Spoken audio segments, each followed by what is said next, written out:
Saudações cristãs, sejam bem-vindos a este canal e dicas de leituras de hoje. Vou apresentar para vocês um livro que comenta e aborda sobre uma das maiores religiões do planeta, o Islã. Mas antes gostaria de deixar um versículo para vocês. Diz a Bíblia Sagrada em 2 Timóteo capítulo 4, versículo 13: Quando vieres, traze a capa que deixei em Troade, a casa de Carpo e os livros, principalmente os pergaminhos. Nós vemos aqui Paulo orientando Timóteo quando ele se encontrava preso, para Timóteo trazer para ele a sua capa, os seus livros e os pergaminhos. Ou seja, Paulo estava falando de três necessidades básicas do homem. A sua capa está falando da sua necessidade material. Os seus livros falam da necessidade intelectual. Paulo tinha livros, ok? Então, livros é muito importante. Bons livros, né? Não péssimos livros, mas bons livros. E principalmente, me traga os pergaminhos. Paulo estava falando da necessidade espiritual, ou seja, da Bíblia, que era naquele momento em pergaminhos, ok? Fala da sua necessidade espiritual, da sua leitura diária para alimentar a sua alma.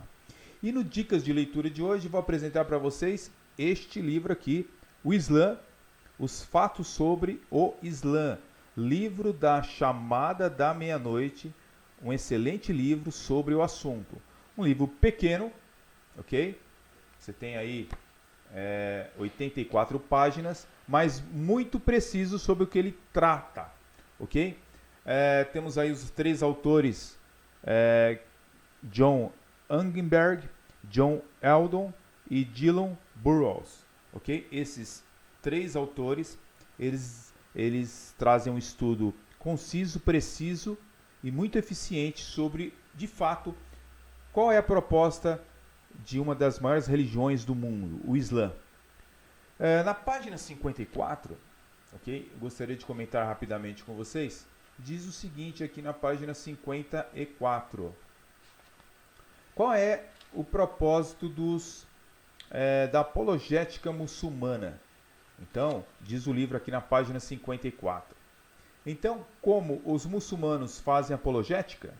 Em primeiro lugar, eles argumentam que a fé cristã é uma religião falsa, especialmente usando os argumentos dos teólogos liberais, os métodos da alta crítica e o ceticismo racionalista do cristianismo. Eles rejeitam a autoridade bíblica e a divindade de Cristo. Infelizmente, o muçulmano típico é alguém que, sem saber, foi iludido por apologistas muçulmanos cujos principais argumentos são baseados em subjetivismo, silogismos, anacronismos e erros históricos desastrosos. Ok?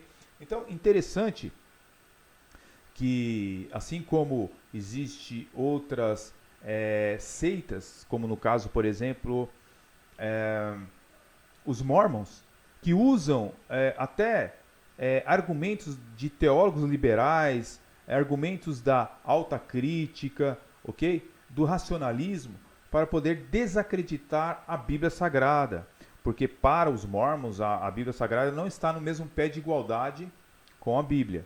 No caso dos muçulmanos, interessante que eles usam o mesmo modus operandi, ou seja, tendem os apologistas muçulmanos a desacreditar a Bíblia Sagrada através dos seus argumentos falhos, né? Muitas vezes longe dos fatos históricos e principalmente usando teólogos liberais, né? Que foram aqueles que trouxeram um estrago imenso para o cristianismo bíblico e histórico.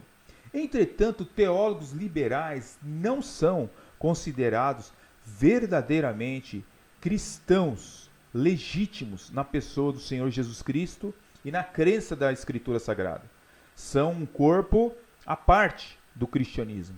Então, muitos dos apologistas muçulmanos usam argumentos deste pessoal, ok?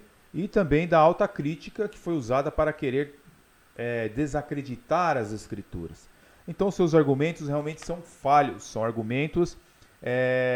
eu tenho aqui alguns livros muçulmanos que em outra ocasião eu posso tratar com vocês, mostrando como existe realmente uma tendência a uma deslealdade histórica, usando teólogos, até como Miguel de Cervantes, por exemplo, para querer justificar e querer explicar o cristianismo bíblico e histórico.